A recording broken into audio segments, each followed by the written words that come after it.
X. Outside the glass tower on King Street West, on the first hard frost morning of November, a woman in a thin gray coat held out a single red poppy and asked the richest man in the city if he'd like to wear one for the people who didn't make it home. There were maybe 15 people on that sidewalk, bankers with coffees, a camera crew setting up for the ribbon cutting, a pension fund delegation in long wool overcoats. X. Not one of them said a word when Maxwell Thorne looked at the poppy in her hand like it was something he'd scrape off his shoe. X. I don't do guilt before 9 in the morning, he said, loud enough to be a performance, and I especially don't do it from the doorstaff. Smile or step aside, sweetheart. People are watching and you're lowering the tone. He flicked his fingers at the security captain. Move the help off my entrance. Then half over his shoulder, the part he thought was funny. Whoever hired you should be embarrassed. Go back to whatever line you crawled out of. X. A man in a camel coat laughed. A woman lifted her phone. The concierge looked at the marble floor. 15 people on a sidewalk on Remembrance Week, and the only sound was the wind coming up off the lake. X. Maxwell Thorne stepped toward the revolving door. The woman leaned in, not touching him, and said one word. 2 syllables, no louder than a breath fogging in the cold. X. Maxwell Thorne's hand stopped on the brass rail of the door. His face went the color of wet cement. In about 4 minutes, every single person smirking on that sidewalk was going to be begging this woman to unsay it. X. Yeah, I had to sit with that one too.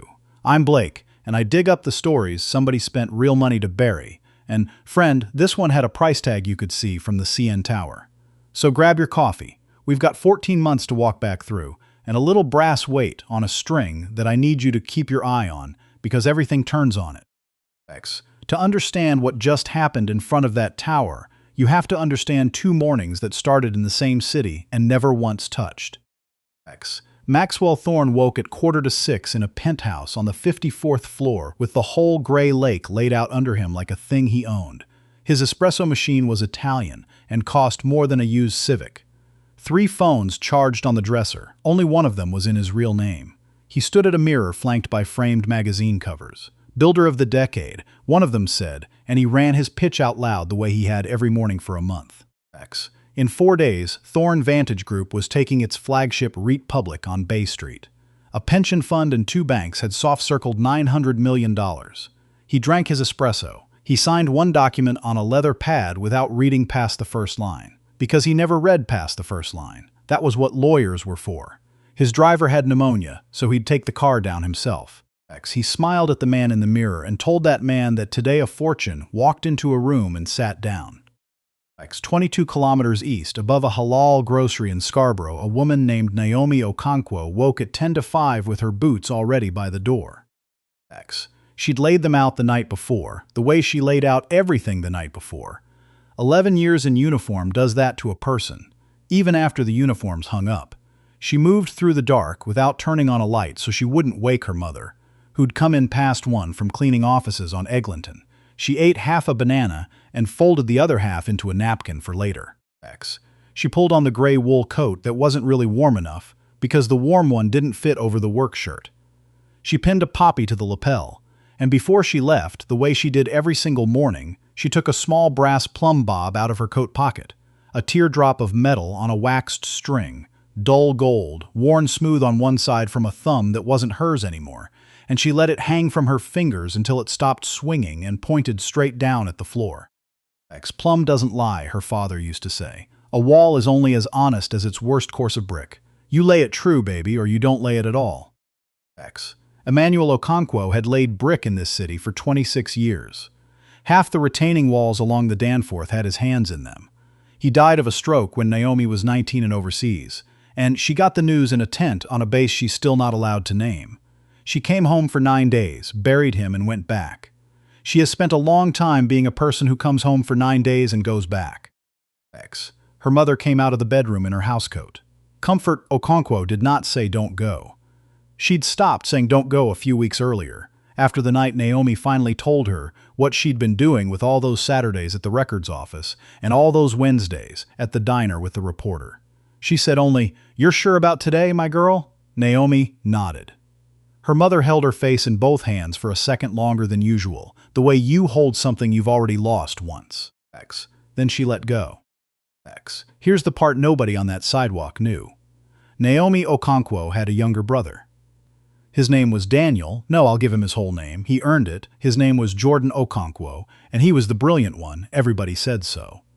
While Naomi was clearing buildings overseas, Jordan was learning how to keep them standing. Structural engineering at the University of Toronto, top of his year, a kid who'd flip a chair over at Thanksgiving to show you why the joint was wrong.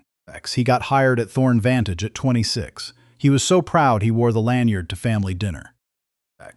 14 months before that cold morning on King Street, Jordan Okonkwo was driving home alone on the 401 at 2 in the morning, and he never made it past the Don Valley. Single vehicle. That's what the report said. Dry road, no other cars, a guy who didn't drink, who texted his sister a photo of his cat at 11 p.m. and was dead by 2:15. The company sent flowers. The company also, very quietly, fought every line of the workplace claim, because Jordan had technically resigned 11 days before he died. Except he hadn't resigned. He'd been walked out. And there's a difference. And the difference was a paper trail somebody scrubbed. So when people in the comments on the last one of these asked me, real and fair, if the dad had a job, where's the insurance? Where's the survivor benefit? Why's the family broke? This is where. The death gets ruled an accident, so the line of duty money never comes. The resignation gets backdated, so the severance evaporates. The obituary the company helped place says tragic accident and valued former employee, past tense, already pushed out the door. Comfort Okonkwo went from a paid-off bungalow plan to cleaning offices at midnight.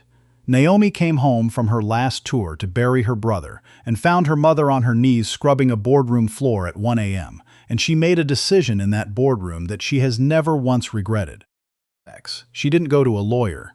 Jordan had warned her about that in the last thing he ever wrote her. Don't trust a lawyer first. Nay. Lawyers can be bought, and Thorne owns a building full of them. Trust a reporter. Trust the paper. Because here's what Jordan left behind. 2 weeks before he died, a courier dropped a banker's box at their mother's house. Jordan's personal effects from his desk, sent by a junior HR clerk who didn't know what she was forwarding. Most of it was nothing. A spare phone charger, a coffee mug, a hard hat. But taped under the false lid of the hard hat's foam liner, where you'd never look unless your father had spent your whole childhood teaching you that the most honest part of any structure is the part nobody's supposed to see, was a folded sheet of grid paper in Jordan's tiny engineer's printing. It said, if anything happens to me, the word is Birchwood. Concrete test sets 14 through 31. They renamed the project twice to bury the failures. A woman died and they called it a balcony defect. Take it to Claire Fontaine at the Dominion Ledger. Tell her I'm the one who emailed about the cores. Don't go to a lawyer, nay. Go to the paper, then go to the Crown. Naomi memorized it. She read it so many times the pencil at the word Birchwood wore through to a hole. Now stack those 2 mornings up next to each other. One man rehearsing a $900 million pitch in front of his own magazine covers. One woman pinning a poppy to a coat that wasn't warm enough, letting a dead man's plumb bob find true on a kitchen floor in Scarborough. And only one of them knew how this Tuesday was going to end. The front entrance of the Thorne Vantage Tower at 9 in the morning is not a place a tired woman in a gray coat is supposed to linger. The concierge knew it. His name was Augustin Beaulieu. Everyone called him Guas, and he'd run that door for 9 years, and he'd watched Naomi work the overnight security desk for the last 11 months. And he liked her. He liked that she said good morning in both official languages because she'd clocked his Trois-Rivières accent on day 1. He liked that she counted out exact change for her Tim Hortons and never once made the new kid feel small. Gus also knew the building rule, because Thorne's head of security had told him twice. The overnight guard logs out at 8 and is gone before the principals arrive. Off the floor. Out of sight. Twice that autumn, Gus had let Naomi stay a few minutes past her shift to warm up by the lobby vents. He told himself it was nothing. He told himself nobody would notice. This morning, somebody was going to notice. Naomi had not stayed by the vents to get warm. She'd traded the morning poppy table off a Legion volunteer named Owen Tran, so she'd have a reason to be standing at the front of that lobby at exactly the hour Maxwell Thorne came down to greet his money. She'd taken this job, overnights, $18 an hour, a clip-on tie, for one reason. 11 months ago, she needed to be inside the building, near the records, near the people, near him. She had befriended a clerk named Estelle Ferreira at the city's Buildings and Inspections Archive, a 63-year-old woman who wore her reading glasses on a chain, and who, 18 months earlier, had processed a quiet, almost buried inspection variance for a residential tower whose name kept changing in the file. First it was logged as Birchwood Terrace, then Halcyon Pier, then, finally, Vantage 1. Same lot, same foundation, 3 names. Estelle had noticed, the way good clerks notice, and had said nothing, the way good clerks survive. When a quiet black woman in a security uniform came to her counter and asked very politely whether the public could see historical core sample test records, Estelle did not ask why. She showed her where the microfiche lived. She photocopied a balcony failure incident report from 4 years back. One fatality, a 31-year-old tenant named on page 2, ruled a localized construction defect, no systemic finding, and she slid it across the counter without a word. She'd read Jordan Okonkwo's obituary. She'd done the math on the names. She didn't need it spelled out. And every Wednesday for 8 months, in a booth at a diner on Girard, Naomi had met Claire Fontaine. Claire was an investigative reporter at the Dominion Ledger, raised in Montreal, the kind of journalist who keeps a recorder face down on the table and a notebook she never lets you read. The first Wednesday, Naomi laid Jordan's grid paper note on the formica between them, and Claire went very still, and then Claire said the thing that made Naomi trust her. "Your brother emailed me 11 days before he died. I never answered fast enough. I have been waiting 14 months to find out who he was to somebody." And then Claire Fontaine, regional award-winning, 2 decades on the beat, cried into a diner napkin in front of a stranger. So when Naomi Okonkwo pinned that poppy on at 5 in the morning and let the plumb bob settle and rode the bus an hour into the cold, she was not improvising. She was the last, smallest, quietest move in 14 months of moves. The lobby didn't know it yet. The lobby was about to tilt. At 9:06, Maxwell Thorne came through from the private elevator alone. His driver was sick. His detail was downstairs parking the second car. For about 3 minutes, the most expensive man on King Street was standing on his own marble with nobody between him and the world. He'd run the math on that exposure and called it acceptable. He was wrong, and he was about to be wrong out loud.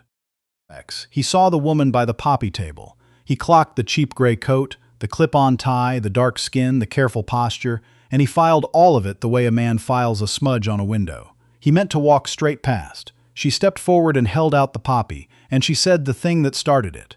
"Morning, sir. For the Legion. They're a toonie, or whatever you'd like to give." And he said the 3 sentences, the doorstaff, the lowering the tone, the crawl back to the line you came from, 15 adults inside 10 feet of it, and the wind off the lake was the only thing that answered. Naomi did not flinch. People who've stood in actual kill zones have a stillness that money can't buy and can't fake, and she had it. She did not raise her voice. She set the tray of poppies down on the table behind her, slow, like she had all the time in the world, and she took the brass plumb bob out of her coat pocket and let it hang from 2 fingers until it stopped moving and pointed straight at the floor between them. She looked at him the way a person looks at a wall they already know is out of plumb. "Birchwood," she said. That's the word. That's the one that stopped his hand on the brass rail. He stood there. She kept going, calm as anything, watching the weight hang true. "Test sets 14 through 31, she said. "The cores that came back under spec. You renamed the project twice so the failures wouldn't follow the address. Birchwood, then Halcyon, then Vantage." She let the line settle again. "My dad used to say a wall remembers its worst course of brick. Concrete remembers too, Mr. Thorne. It's down there right now, remembering." Maxwell Thorne's mouth opened and closed. He looked for the first time at her face, actually at it. He saw the poppy on her chest. He saw the little brass weight, and something in him recognized it as a thing his own subcontractors carried, a thing from the world he'd built his fortune by lying about. He read the name on her security badge clipped to the gray coat. "N. Okonkwo." He read it twice. His face went very still. "Who are you?" he said. It didn't come out as a question. "Jordan Okonkwo's sister," she said. He had the desk by the east window on 22. He flagged the cores in a memo dated March of last year.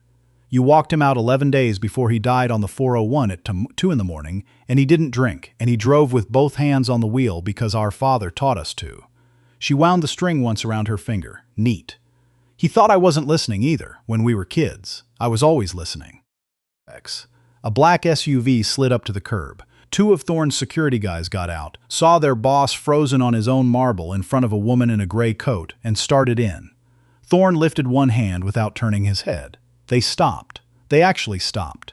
There's a kind of authority that comes from rank and a kind that comes from terror, and for once in his life Maxwell Thorne was running on the second kind. X. No, hold on, stop for a second. You catch what she just did? X. She didn't yell. She didn't swing. A woman with 11 years of close quarters training. A woman who could have put him on the marble before his guards cleared the truck, and she chose a plumb bob and a two-syllable word. That's not what bravery looks like. Bravery is loud. This is the other thing. This is colder and older. This is somebody who's been rehearsing a debt for 14 months and decided the first payment would be the truth, said quietly, in front of his money. X. I'll be honest, writing this part, I got chills. Watch what she does next, because next is where she does the thing I genuinely did not see coming. X. A small blue hatchback pulled in behind the SUV. Dented, salt-stained, nobody's idea of a getaway car. A woman in a leather jacket got out with a recorder already running, the little red light already on. Claire Fontaine. She didn't go to Thorne. She went to Naomi the way you go to a friend, and she said, "Lo, you good?" Claire straightened, turned to Maxwell Thorne, and held the recorder up at a polite, professional angle, microphone toward his mouth. X.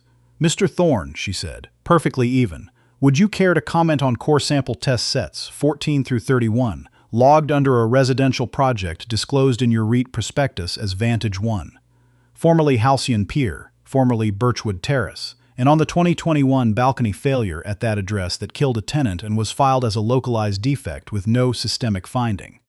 X. Maxwell Thorne looked at the reporter. He looked at the woman in the gray coat. He looked at the brass weight, still pointing at the floor like a small accusing finger, and you could watch it land on him, the understanding that this woman hadn't just walked up to him. She'd been walking up to him for 14 months. A clerk, a reporter, a mother who knew. A brother's careful printing memorized one line at a time in a bedroom over a grocery store in Scarborough. X. I think, Maxwell Thorne said quietly, I should make a call. X. He didn't move. The little weight didn't move either, and the Empire had just heard its own real name said out loud on its own front step. X. Thorne tried to recover. Men like that have recovered from worse rooms, and for 30 years money had been the rope he threw across every hole. He put on the smile, the one for Gallus and groundbreakings. Sergeant, he said. He'd glanced at the badge and guessed the rank, and missed it. She'd made Master Corporal, but never mind. Let's not do this on a sidewalk. Come up to my office, the quiet one on 12. We'll sort it out properly. I think your mother would want us to be sensible. X. Naomi didn't look up from the plumb bob. No, sir, she said. My mum told me never to go up an elevator alone with a man who lied about her son. X. 15 people on a sidewalk heard a decorated veteran quote her mother to a billionaire. And the woman with the phone made a small sound, because everybody finally understood the woman in the gray coat wasn't winging this. She was carrying a rule. And the woman who'd given her the rule was half a block south right then, walking up. X. Thorne tried again, smaller, the voice he used in front of regulators. This woman has clearly suffered a terrible loss. We'd be glad to support the family generously. X. Claire, Naomi said, not to him, in the flat cadence of someone reading off a card. Test sets 14 through 31. The project got renamed in 2021 and again in 2022. Jordan's memo's in the safe deposit box. My mum has the key. X. Claire wrote it down. She underlined box and key twice. X. And then a woman in a cleaner's quilted coat reached them, having walked the last half block the way a mother walks a distance. She's been waiting 14 months to close, not running, because she'd already cried every tear she had to cry. Comfort Okonkwo stopped beside her daughter, put a hand flat between her shoulder blades, and did not look at Maxwell Thorne at all. She looked at Naomi. X. I'm here, my girl, she said, just that. X. Behind them, Gus Beaulieu took 3 steps out from his post, 9 years, never once off his mark, and stood at Naomi's shoulder with his hands folded in front of him, looking straight ahead. He'd picked a side. A minute later, Owen Tran, the Legion volunteer who was supposed to be off shift, crossed from the staff door and stood on the other side, his two-way radio clipped to his belt and switched off. A mother, a veteran, a concierge, a volunteer, a plumb bob hanging true on a string. X. And a reporter's recorder glowing red in front of a 50-story tower, while the man whose name was on the building stood 3 feet away with his mouth half open. X. Some moments you should just let breathe. X. Then the doors turned and the money came down. X. 3 of them stepped out onto the top step and stopped. The pension fund's chief investment officer, a sharp-eyed woman named Margot Lund, a bank's head of real estate, Desmond Clark, and a private equity partner, Reginald Voss, with a credential still clipped to his lapel from some breakfast panel.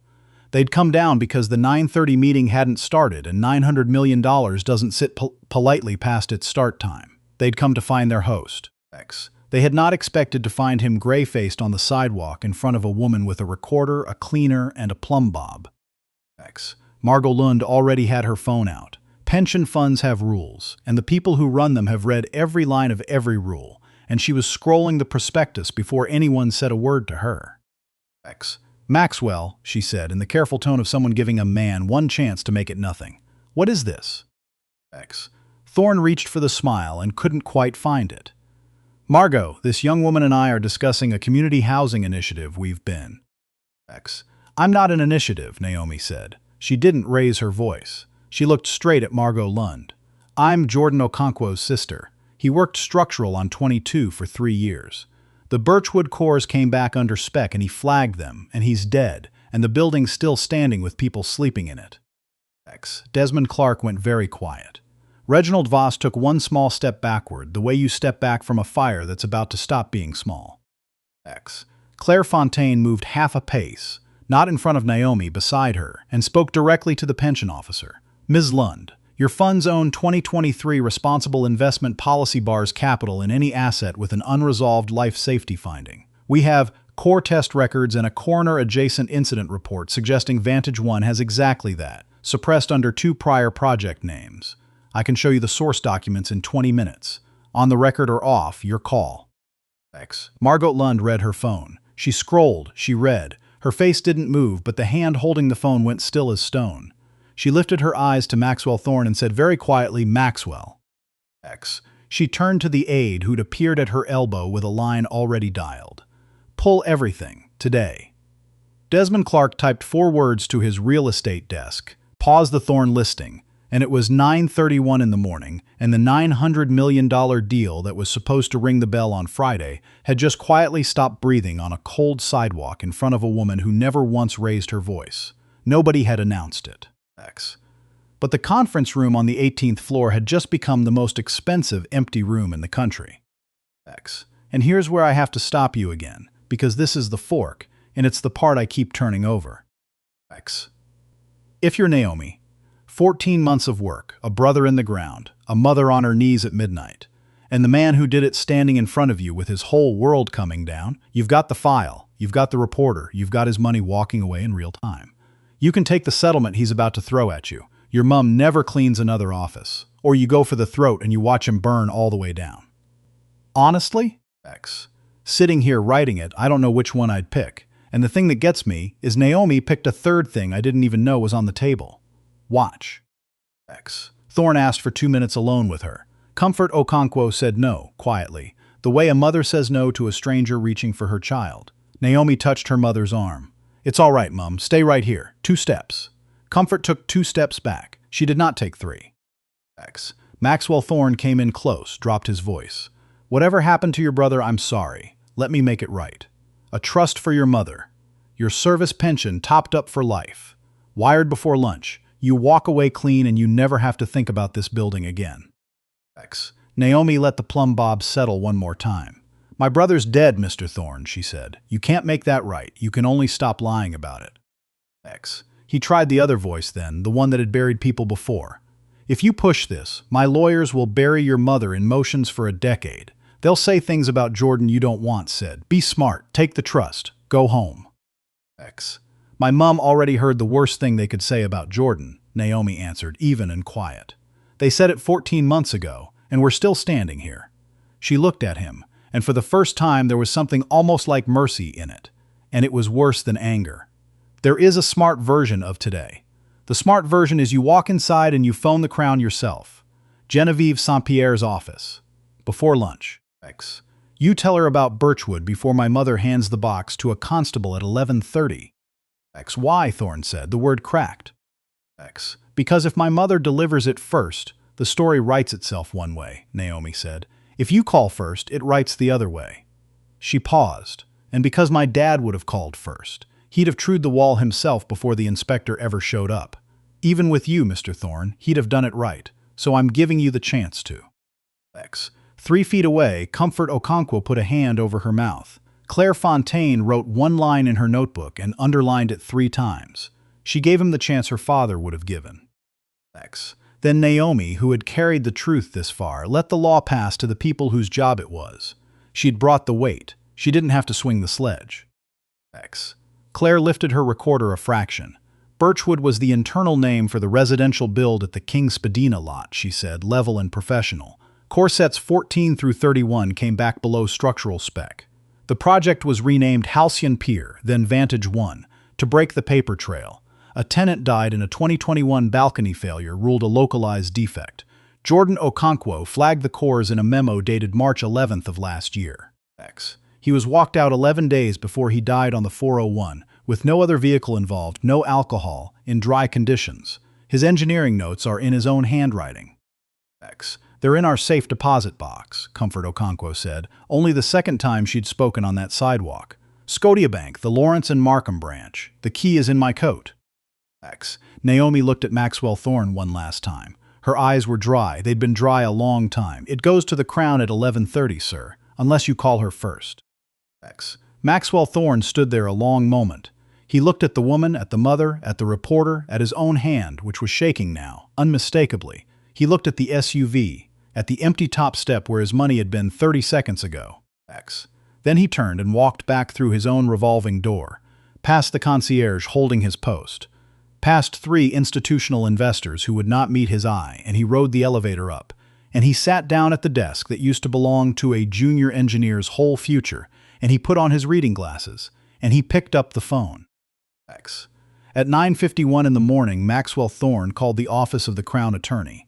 And when she came on the line, he said the word himself. He said, Birchwood. That call was logged. It was time-stamped. It became the first stone in the case they built against him. X. By 11:14, investigators from the Joint Financial Crimes Unit walked into the tower with a warrant for the project files. By 11:40, Claire Fontaine filed her first piece. The headline read, "He drove with both hands on the wheel, the engineer, his sister, and the word Damval Tower was built to bury." The REIT did not ring the bell on Friday. X. By the close of business, Thorne Vantage Group had shed $1.6 billion in market value, and the empire was already coming apart at the joints, which, if you knew anything about how Maxwell Thorne built, was exactly the way it had always been going to fail. X. But mercy is one thing, and repair is another, and the woman in the gray coat wasn't finished. X. 3 weeks later, the Crown laid 11 counts. Fraud over $5,000, criminal negligence causing death, obstruction. 2 of those counts, the prosecutor said at the podium, related to the reopening of a former employee's death under conditions that warranted it. Maxwell Thorne eventually pleaded to 4 of the 11. He served 44 months in a medium security facility outside Kingston. Thorne Vantage was broken up and sold for parts. X. Vantage 1 was evacuated, re-cored, and rebuilt to spec under a court-appointed monitor, and the families who'd been told for years that the cracks were cosmetic were finally told the truth and finally paid $11.3 million in the end. The first check went to the parents of the tenant who died on that balcony in 2021, a 31-year-old elementary teacher from Mississauga. They used it to keep the house she grew up in. X. Jordan Okonkwo's file was corrected. The backdated resignation was struck out and replaced, in a coroner's red pen, with the words protected disclosure. His death was reopened. Investigators found a second set of tire purse marks the first report never logged, and a contractor who'd been on the 401 that night took a plea. X. Comfort Okonkwo received the survivor benefit they'd fought her on, and a letter from the Crown Attorney with one handwritten line at the bottom. "I'm sorry it took us 14 months. GSP. She used the first check to stop cleaning offices, and she slept a full night for the first time since the courier dropped a banker's box on her step." X. 6 weeks after the cold morning on King Street, the Crown Attorney's office asked Naomi to come in. Not as a witness, she'd already given her statement twice, but as a guest. Genevieve St. Pierre walked her past the forensic accounting unit and the cubicles where the financial crimes analysts worked, and stopped at a small office at the end of the hall with no name on the door. She put a hand on Naomi's shoulder. X. In 22 years, I have never seen anyone carry a dead man's careful sentences this carefully, she said. You didn't learn that overseas. You learned it from people who loved you and taught you well. She couldn't offer a serving veteran a job on the spot, she said, but there was a victim advocate liaison program that worked with families of workplace deaths, and if Naomi ever wanted it, the door at the end of that hall would have her name on it. Naomi kept her face still. In the elevator on the way down, she let it go, all of it, 14 floors of it, and her mother didn't say, "Don't cry, baby." Her mother said, "Go on, my girl," and held her the whole way to the lobby. Estelle Ferreira, the records clerk who'd slid a photocopy across a counter and asked no questions, was asked to sit on the selection committee for a new bursary at the engineering school where Jordan had graduated. When a reporter asked her why she'd said yes, she gave one sentence. "A young man came through my file once looking for the truth, and I owed his memory the rest of the answer."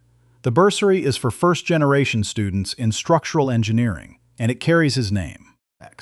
Gus Beaulieu runs security for the firm that took over the rebuilt tower now. His first hire was Owen Tran. Claire Fontaine won a national newspaper award that spring and said exactly one thing about the story in her acceptance. It was already written. A soldier just read it out loud. And Naomi Okonkwo still carries the plumb bob. On a gray Saturday in November, a year on, she sat at the kitchen table over the halal grocery, with the late light coming in off the lake, and she opened the old hard hat with the foam liner, and she peeled back the false lid the way she'd done 100 times. Jordan's grid paper note wasn't in there anymore. It lives in an evidence room now, marked Exhibit C, doing the work he meant it to do. She took out a fresh sheet of lined paper and a pencil, and she wrote, in handwriting that's never quite gone straight since she was a kid, Jordan. They read it, all of it, out loud in front of his money. Mum was in the front row. I held it together except in the elevator. Love, nay. She folded it 4 times and tucked it under the liner where his note used to be. Then she pinned a poppy to her coat, and she let the brass weight hang from her fingers one more time until it stopped swinging and pointed straight down. True. The way her father swore a thing could always be made to do if you were honest enough to let it, and she went to find her mother. I keep coming back to the plumb bob, a little teardrop of brass on a waxed string, the cheapest thing on that whole sidewalk, worth less than the coffee in any of those bankers' hands. And it was the only thing out there telling the truth. You let it hang, you wait, it finds true on its own. It can't be argued with, and it can't be bought, and I think that's the whole story of Naomi Okonkwo right there, in a piece of metal her father left her. What gets me is how nothing in that morning was an accident. Maxwell Thorne didn't fall because of bad luck. He fell because of exactly who he'd decided to be, brick by brick, for 30 years. He cut the cores. He renamed the project twice. He walked a good engineer out the door and let a backdated form do the lying for him. Every one of those choices was a stone laid out of plumb, and a wall built crooked doesn't stay up because the man who built it is rich. It stays up until somebody honest leans on it. Cause and effect. He spent decades buying silence, and the one silence he couldn't buy was a sister who'd already heard the worst and kept standing. And Naomi didn't win because she was tougher than him, though she was. She won because of 3 things I'd want any kid of mine to carry. She refused to lie even when lying would have paid better. She gave Thorne the chance to call first, because Jordan would have, because doing it right mattered more than watching him burn. That's the spine of the whole thing. Then there was the patience of it. 14 months. A records clerk, a reporter, a microfiche machine, a brother's note read until the pencil wore through. She didn't kick the door down. She learned the building first, and underneath all of it, the part nobody claps for, was just the grit of getting up at 10 to 5 in a coat that wasn't warm enough and doing the dull work again, and the next day, and the day after that, while everyone walked past her like she was furniture.